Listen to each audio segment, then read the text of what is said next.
Welcome back to Behind the Design, the podcast style video series where we get to go more in depth on recent build videos that we did on the main channel that works. Today we're going to be focusing in on this pair of nunchucks that we made for Lionsgate and John Wick 4. Now, there's a few major points that I want to cover. One is how we got into this build, why we did it, uh, the reasons we chose to make it and the why we made it the way we made it, and why I chose to shoot it the way I shot it and kind of make it a documentary style video.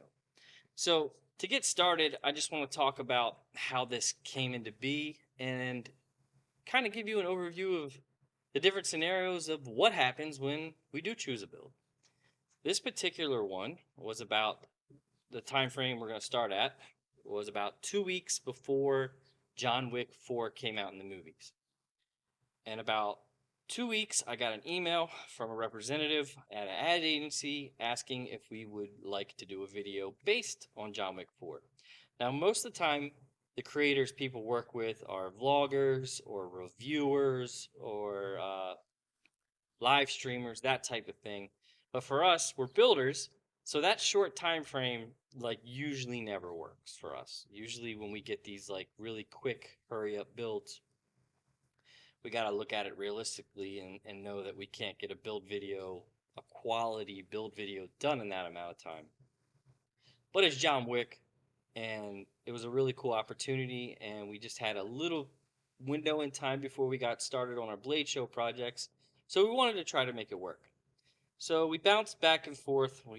I bounced back and forth with that representative from the ad agency for a couple of days, trying to brainstorm what it is that we could make for them. They didn't have any images really at all to work from or any footage. So I jumped on Google and started, literally weapons used in John Wick 4. And other than crazy handguns and stuff, there wasn't much shown. There was nunchucks. I saw something that looked like would be a cane sword used by Donnie Yen, but at that point they didn't have any pictures of it unsheathed. It was just a cane that he carried. I just concluded that it was most likely going to be a cane sword, and then there was a couple pictures of guys with katanas.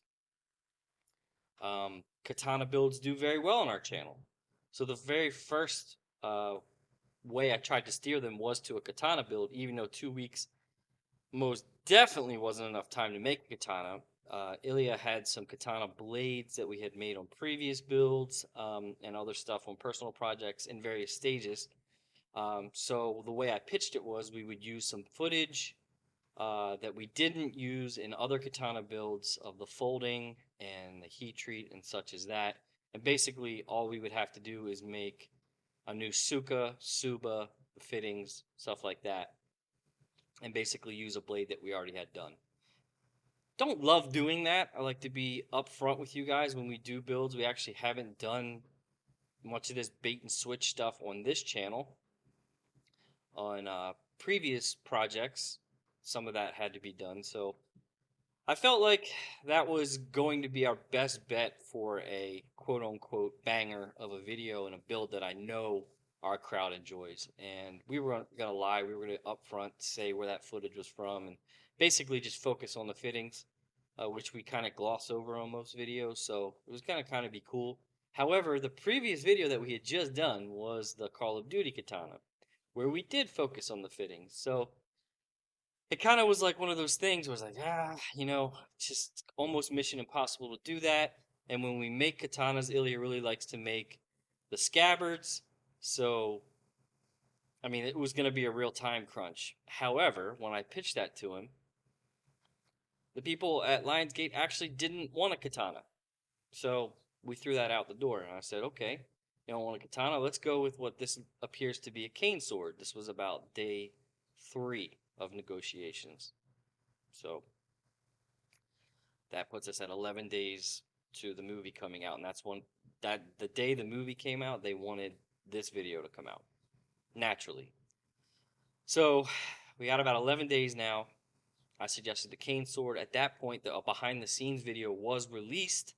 I can't remember who it was. I think it was Variety Magazine, something like that, released a kind of like documentary style behind the scenes. And we got to look at the cane sword. And I was like, let's go with that. That's awesome. People have asked us to make a cane sword for a long time. Donnie Yen is just like, basically a hero in martial arts movies and just in general. So his characters are almost always beloved in everything he plays. So I was like, that'll be great. Let's go with that.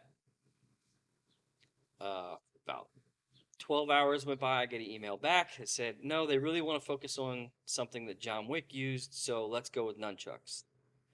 To which internally, not to them, but internally, I was like, oh no.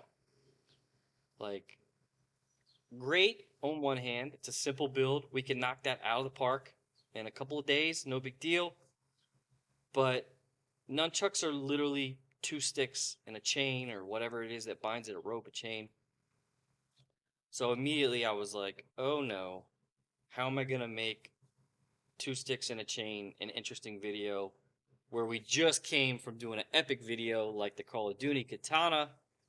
And basically I was just kind of bummed out when I got that email. I messaged Ilya and I told him, hey, this is what they want. And he said, his concerns were that we make real weapons and high quality stuff, and we're gonna be making a pair of nunchucks, which are basically munitions grade items, if that. And we bounced back and forth. At that time, there really wasn't any images of these nunchucks released. There was a poster where Keanu Reeves, aka John Wick, was holding a pair of nunchucks, but they were just round poles, and they had no detail whatsoever on these end caps, and the chain was just like looked like store-bought plated chain. And I started to panic, and I started Googling, and literally in the middle of me Googling, some new images started popping up that were released from a magazine.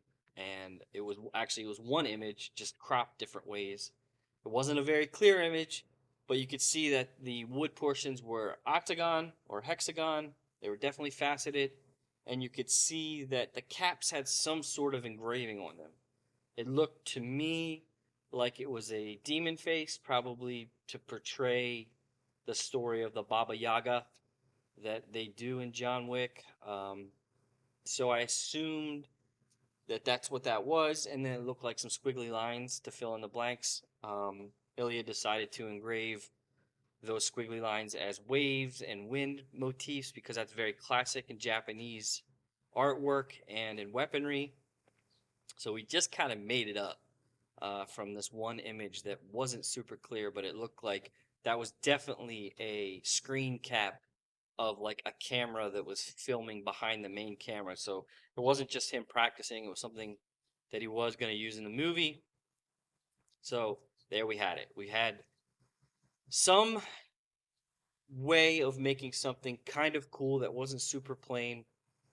And one of the things we almost always do to ourselves is we overcomplicate almost every build that we make.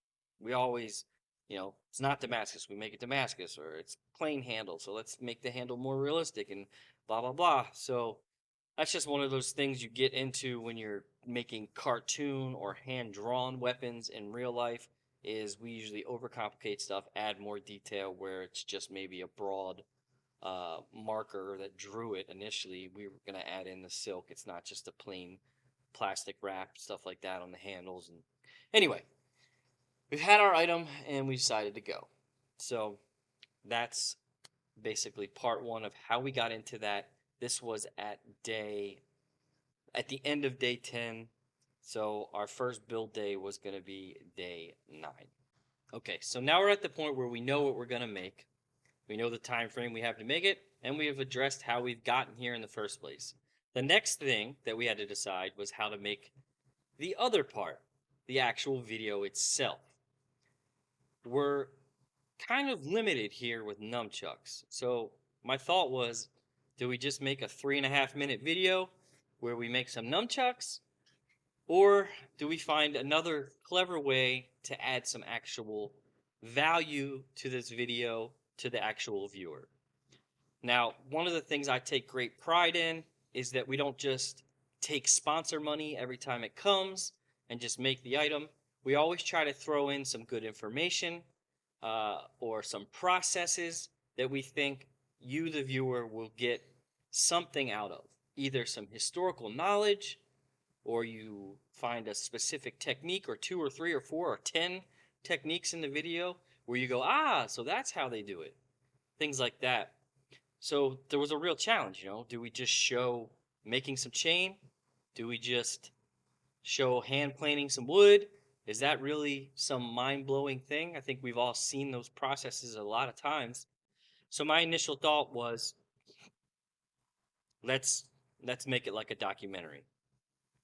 And once I decided, let's make it like a documentary, every good documentary has a question that they try to answer. So I was trying to think in my mind, what's the question about nunchucks that we're going to try to answer? What's the question that people want answered? What's the question that's talked about? So that's when I really dove in. I opened up every book in my library, read everything that I could about nunchucks. To be honest, I didn't have a lot.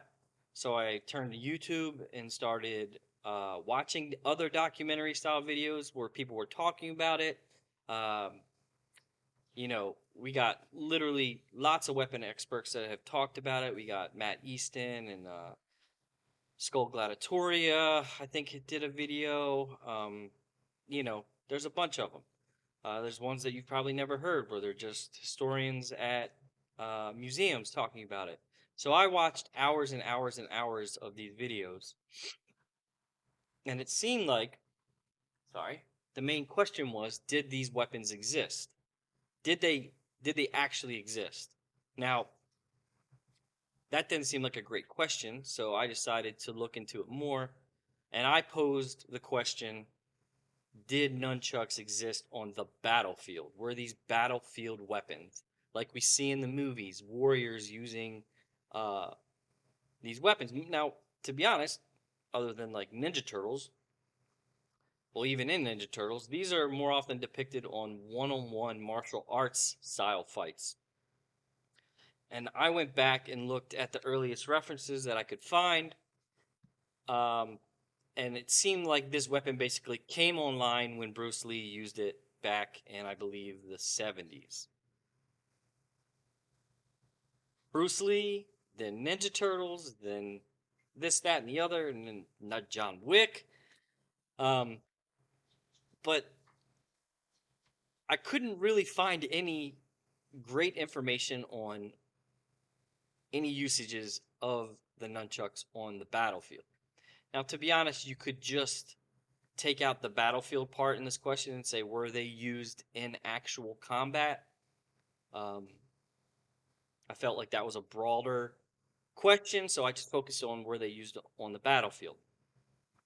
This sparked a ton of debate in the comment section, and believe you me, I read the comments. I'd like to say I read them all. Maybe I don't read all of them on a huge video. There can be thousands of comments, but I read through a lot of people going back and forth about how they know it used for this, that, and the other. Well, in all my research, and I grew up as a martial artist. I did Taekwondo when I was a child. I got very high ranked. I was one belt color away from a black belt. I was a red belt, black stripe, and then I stopped doing it. I continued on later in my career and did some more martial arts. Ilya did martial arts as well.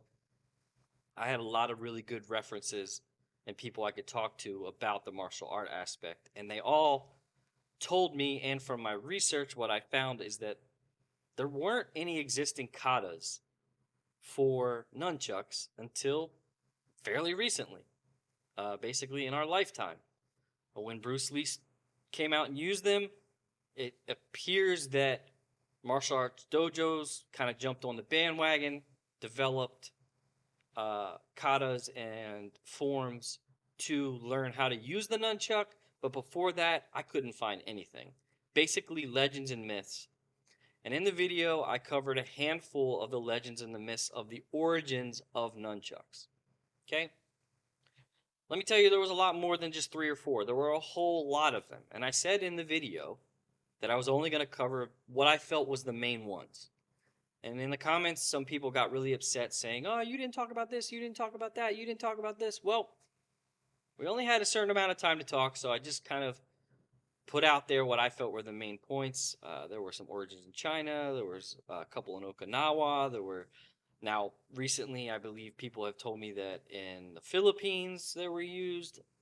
Look, you're probably right. I didn't have 2 hours or multiple parts of a series like on Netflix to really go over everything. So I focused in on those. Go watch the video. If you want to debate me more, fine. I'm not saying you're wrong. I'm not saying I'm right. That's just the main points that I found. So I decided to talk about that. Now, let's just jump back just a second on how I filmed it. So I just in a documentary, right now I'm talking to camera, looking straight in the lens as much as my eyes wander. I'm talking straight to the lens and talking to you guys on a personal note. But on a documentary style, a lot of times what you see is they're gonna talk this way. So the way I filmed it was like a documentary. And the main reason that I filmed it that way is because we didn't have the time to pull in a historical expert to come in. It's during COVID. Yeah, you can say it's at the end of it, but I couldn't, I didn't have time, and I just didn't feel comfortable asking somebody to come and film with us in that short of time and be rushed. And they wouldn't have time to do their research, that and the other. So I became kind of the historical expert. So it was my idea to film myself and Ilya when we talked about the nunchucks, at least the historical part of it, to have us facing off camera to try to create a disconnect between us, the makers, and us, the historians. You tell me if I was successful in that, but that was my mindset and why I did that. I was really, really rushed in filming myself, so I didn't feel like I filmed the aspects and lighting and all that perfectly on me. I think when I was behind the camera filming Ilya, I could pay attention to that more. So I think that worked.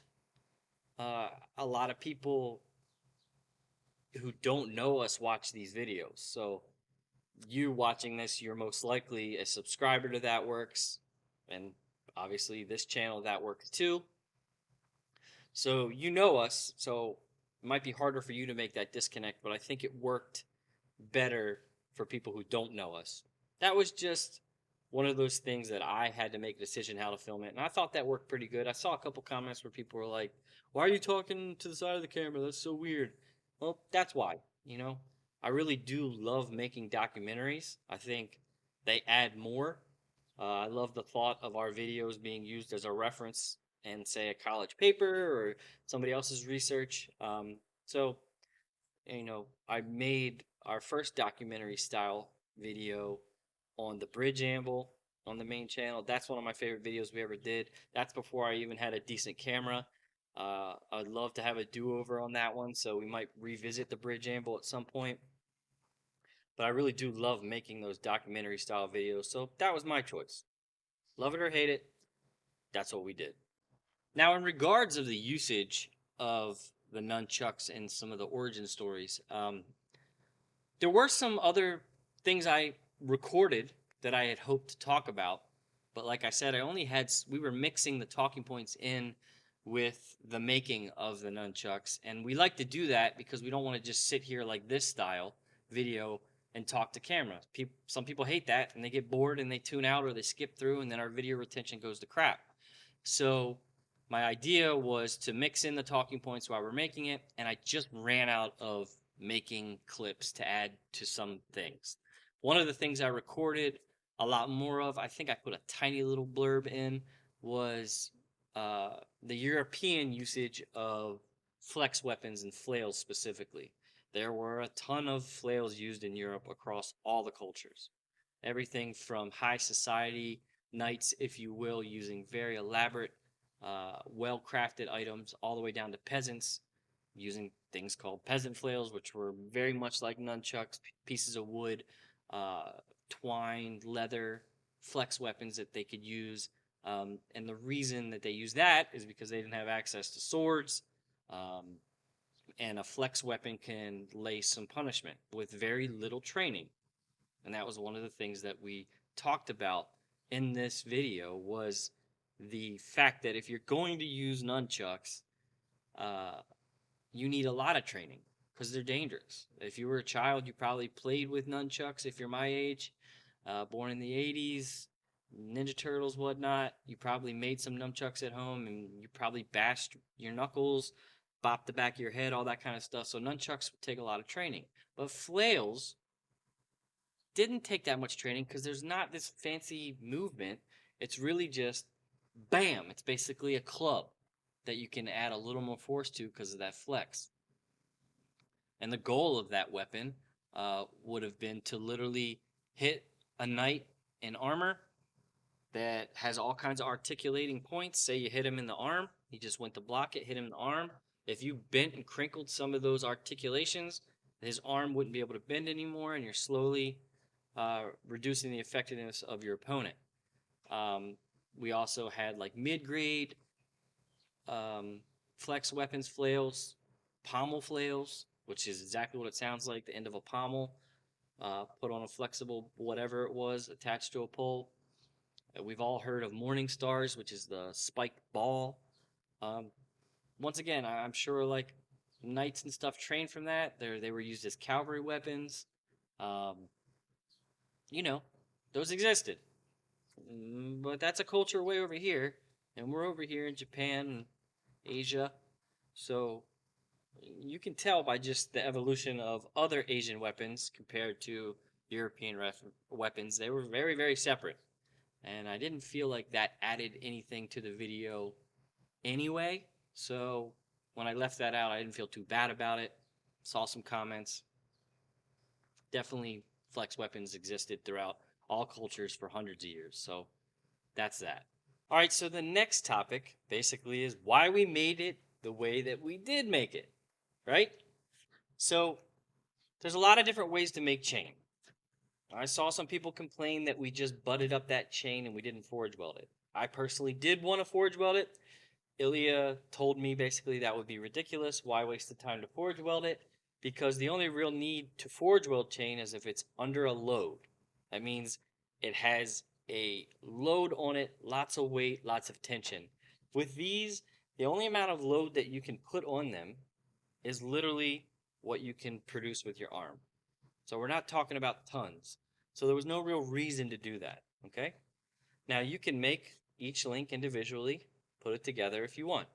However, Ilya's made lots of chainmail, and a very effective way to make chainmail rings is to literally spiral it and basically make a spring, make a coil, cut down the center of it, and then you have all these individual links. From there, you need to make it oval, so he made it oval. Then you saw he just literally used pliers as if he was making chainmail and connected each one, got them hot in the forge. You could probably do some of this cold if you had to, but you got them got them hot in the forge, bit them with some pliers, some scrolling tongs, boom, boom, boom, chain. All right? This wasn't something I saw in my mind how we would do it. I felt like the forge weld would have taken more time, had a little bit more process to it. I was hoping for more process because, like I said before, some things I had recorded, some talking points, weren't going to get used if we didn't have more footage, and I just didn't want to like draw each process out. So we don't want to linger on a scene too long to make people bored. So that kind of felt like I wasn't happy. But Ilya made some very valid points, and he showed you guys a way you can make chain really fast. So that was that part of it.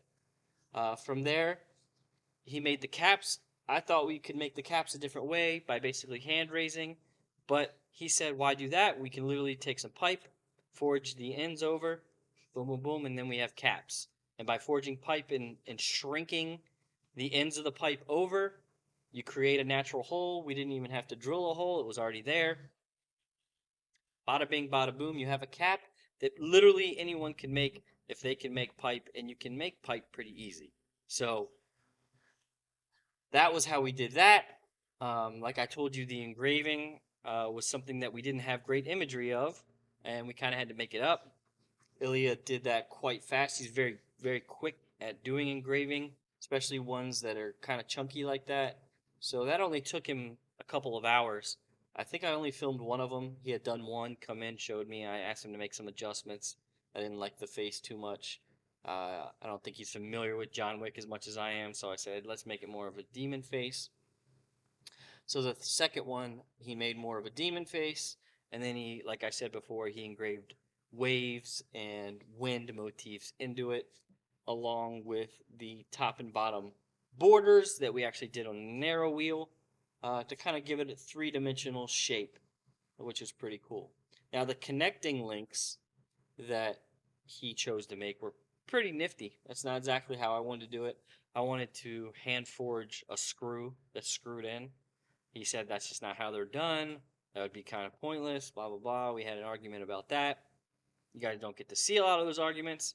We should probably have somebody in here filming more often when we do some of these behind the scenes talking of how we're going to build some stuff, because it is interesting. Maybe in the future, some of these behind the build videos we're going to do, we could do some in the process talking as well, as not just a reflection, but also during it. That would be an interesting concept. But he decided to basically take two pieces and make kind of like a clip with two fingers. And when you compress that and push them into the hole, they spring out because you quenched them, so they're kind of springy. They spring out and they're pushing against the cap and against the wood. So it not only locks the chain in, but also locks your cap on. Everything's locked together. It's actually really cool once I saw him do it. I really thought it was a neat way of doing it. And, I've swung these things around plenty since we made them. I'll be perfectly honest. You're not going to have a pair of nunchucks from John Wick and not play with them. And they haven't budged one bit. So that was a really solid idea for the construction that, once again, I didn't agree on. But Ilya was the one who did the main work on this, and he said, let's go that way. So we went that way. Now, the wood is just the wood. Our main issue with the wood is to matching the color of the wood to make it look like the movie. We used, I believe, white oak. Very solid. He used white oak for a long time on all of his hammer handles. I use it on a lot of my axe handles. It's a very solid, hard wood, but it was a very light color. So I mixed up some dye, some leather dye, and some wood stain. Got the color I wanted. Tried it on some scrap pieces, and bada bing, bada boom. That's the nice kind of antique look that it has. As far as the facets go, the first thing he did was tapered the handles because they're wider at the bottom than they are at the top. So he tapered them as a round, and then he used a hand plane, a combination of a hand plane and a platen sander to add the facets. Faceting comes really easy for us. I find a lot of times with knife handles, when I do faceted handles, people are really impressed. Personally, I think making a very nice, symmetrical, smooth, rounded handle was a lot more difficult than a faceted handle, but that's because I've done faceted pommels on swords. I've done probably 25 to 35, maybe even 50,000 faceted pommels in my life. So faceting is something that comes very easy to me and Ilya as well when we both worked at Baltimore Knife and Sword. So that just wasn't that big of a deal. And you can do that with a file if that's all you got. Faceting is faceting. And that's pretty much the entire build and how we made it. Everything just happened really fast. We made the whole thing in about a day and a half, but then took another day for things to dry and have Ilya engrave it. So we had like 3 total days in the building, a full day of talking points. I'm editing as I go home each day. So I'm trying to smash in as much editing as I can, even though I'm going home tired. I can at least chunk down each clip and then go back and really refine my edit. But if I get everything chunked down, get the scrap removed along my timeline of my edit, then when I go to do the final edit, it's much quicker. So I was chunking down clips at home. And then I came in and I filmed my talking points. Ilya was off doing something else that day, so I got his talking points at the very end of the day, which led some challenges to make sure we didn't overlap our talking points. We have very different viewpoints on things, but I think we both agreed that the overall question that was answered, or we didn't really come to a conclusion on the answer. The conclusion that I think you would probably draw from is that it most likely wasn't used on the battlefield, but probably was used as a self defense weapon. The Okinawa story is very compelling. Um, Basically, villagers weren't allowed to have weapons during that time, things that were actually defined as weapons. So things like the rice flail were implemented, cut down, used concealed weapons. Think about it as mace on the street, self defense. That was a very trying time in Okinawa where there was a food shortage, and people were hungry, and that means that people were desperate, and that means that crime was rampant. And it was also a very weird time where the higher end society was mixed in the village together, um, due to famine and other reasons. So there were some martial arts trained, higher class society people in Okinawa at that time that say that were actually working on the farms as well. Uh, so seeing something like a rice flail cut down, they could have very well had enough martial arts experience in coordination. Coordination comes from practice, just practicing katas, things like this. Um, do add coordination, and you could implement the nunchucks probably fairly quickly if you tried in a martial arts fight, even if you've never used them, but you have studied martial arts.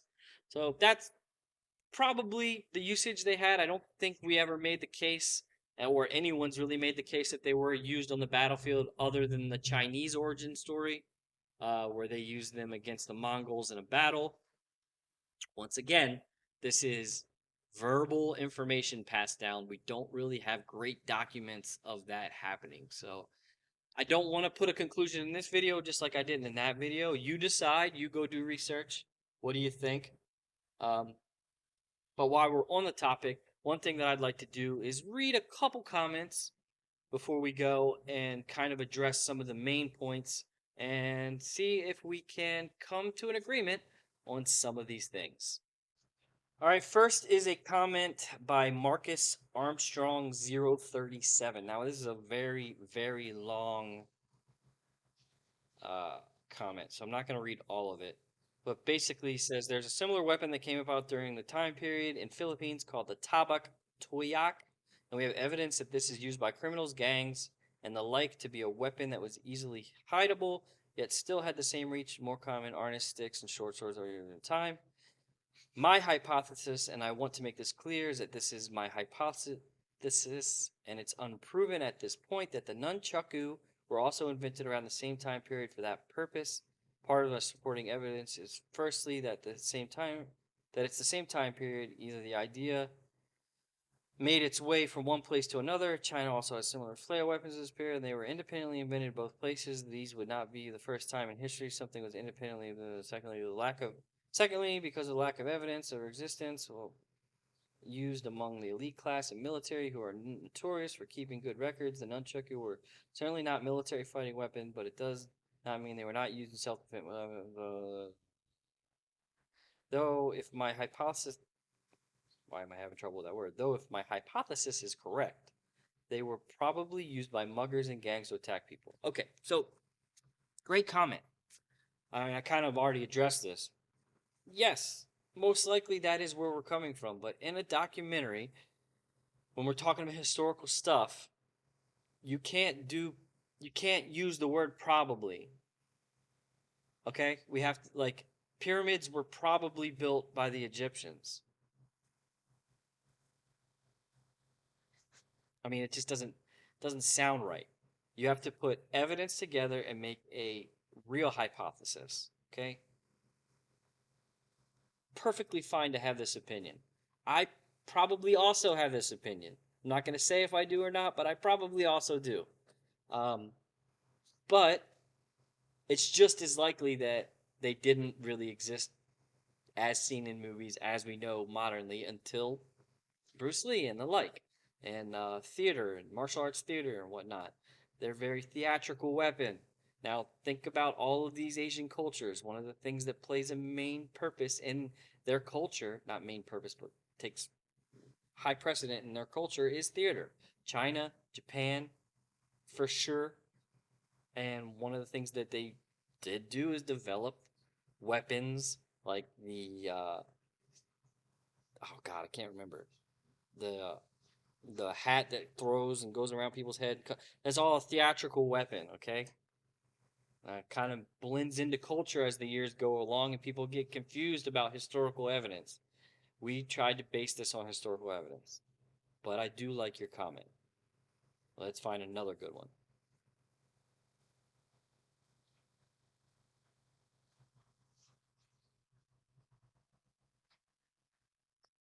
Okay, this comes from Jericho or Jericola Damio 2348.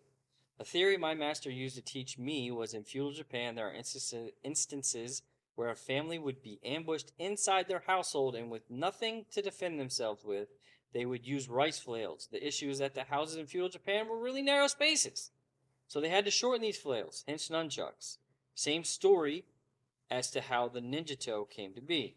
Since the narrow space is not ideal for most forms for the katana, a shorter stabbing type sword was made for it specifically. There's some key words in here. The story. Same story. Story. Where are they written down in the time period? Okay? Where one of the things about Japan is their history has never been broken. Okay?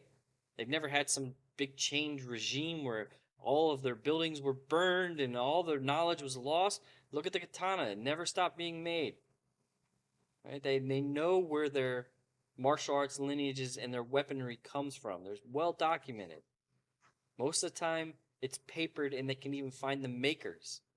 One of my main points that I don't think I got to in the video is if these were actual warfare weapons, almost every other warfare weapon they have out there, um, even the ones that started as peasant weapons, like the kama was used in the fields, but there are actual samurai versions of the kama where the makers signed the blades. They signed the fittings. They have signage from an actual weaponsmith that shows that they were created for battle.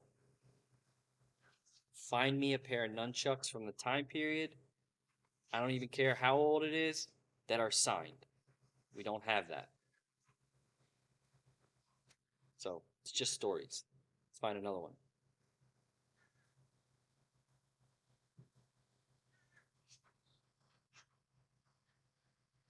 This is a good one from FL underscore 3682. My Shisho sensei, I assume, always treated the nunchuck as nothing more than a training aid to help you hone your reflexes and body control. Until you learn to control them, you certainly do take some knocks. Fair point. Great idea. Maybe that's why, this is another maybe that's why we don't have much reference to them as battlefield weapons, because they were simply training, just to train your reflexes and your coordination. Very possible. Where's the evidence? Don't see it. Let's find another one.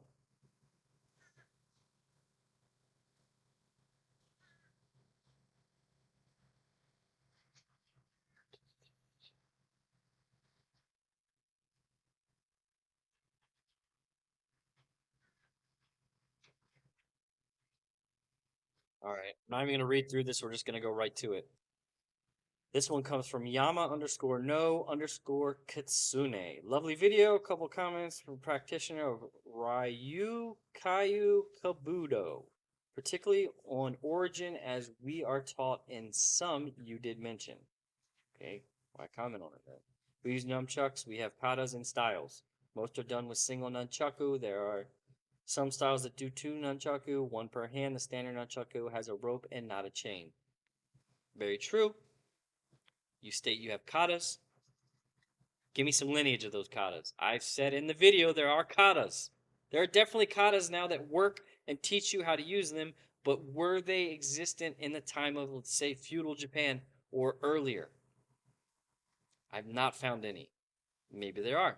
Maybe you can comment below with some links. The weapons were mainly the weapons of the noblemen and the police of the time, but bow, nunchuku, tonfa, sai, they're all also the kama and the ibuku and or. There are katas and bunkai application for all of them. None of these are thought as battlefield weapons, although arguably some bow techniques can be used with spears.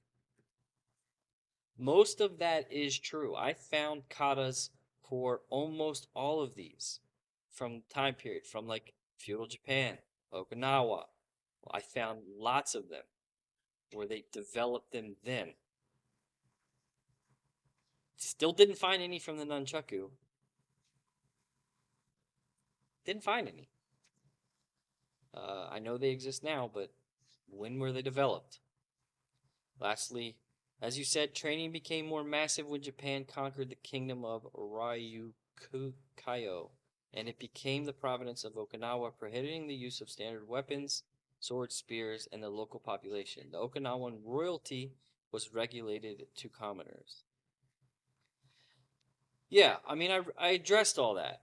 I addressed that in this video. I addressed it in the main video. Like, royalty, high status people were reduced to farming, and everybody was very hungry. And there were trained martial artists that then found themselves not being able to use the weapons they were trained with, so they would adapt and find something to train with. They get put out in the fields for the very first time. Their trained hands see the rice flail, and they adapt it to a weapon. I think that's most likely what happened. It's also, like the previous commenter said, that it could have developed in several different places, all because it just logically makes sense. Similar things were happening in the population, and it came to be. I could read a lot of these because there's a lot of good ones. I think that really kind of covers it. We discussed how it came to be. We discussed how the video got made, why we made it, how we did. We discussed how we made it. I touched on the fact that we wanted to make a classier video because we don't like to just take money and just pocket it. Now, however, this channel does need to, not just this channel, our whole business does need to accept sponsorships sometimes. YouTube is a very fickle place right now as far as ad money goes for a weapons making channel. It's hard to get ads played on our videos consistently and getting paid through Google ads. So we do need to take sponsorships. However, I will always vow to you, whether it's Raid Shadow Legends or John Wick 4, we will put them in content that I believe has value. Whether 30,000 people watch it or 3 million people watch it, I'm always going to try my best to add some value. I hope you feel like the main video did add some value. If it sparked some good conversation. I heard some people in the comments say Shad anniversary would love Shadiversary, sorry, would love to debate you on this topic, blah blah blah. Okay. Send it my way. We can have conversation. A lot of what we do is about sparking conversation and sparking the desire to create, the desire for knowledge. You go do your independent research and come back and share with us. It's okay. Don't be combative in the comments. Like, you don't have to come at me angrily saying I did something wrong. I'm just one guy who's devoted his life to making swords, and now I'm making mostly knives, doing tool restorations with Chris. It's not my area of expertise. I do love being a person who does research on these builds. That's something I did all the way back in Man at Arms. I did more research than the producers, whether it was on the item or the IP that we were making it for. I watched the animes if I wasn't familiar with them back in Man at Arms. I still do some of that. I enjoy making historical stuff, so that brings with it historical research. So I hope you got something out of this. If you want to support us, like this video, comment on this video, share it with your friends. We have t-shirts. We just got some really cool new patches. We're going to come out with hats that actually have the patches on them. but you can put those patches on just about anything you want. They have Velcro backs. Stop by thatworks.shop and please check out what we have available to support us. I do have a Patreon. If you want to become a Patreon, I'm going to be doing more and more special content for them. Those links will all be down below this video. Check it out. Help us in any way you can. Every like and comment is just as good as a purchase. I appreciate you. Go, if you haven't seen the main video where we make these nunchucks, go check out that now. That'll also be in the links below. And be sure, as always, be kind to your fellow man and have a great day. Thank you.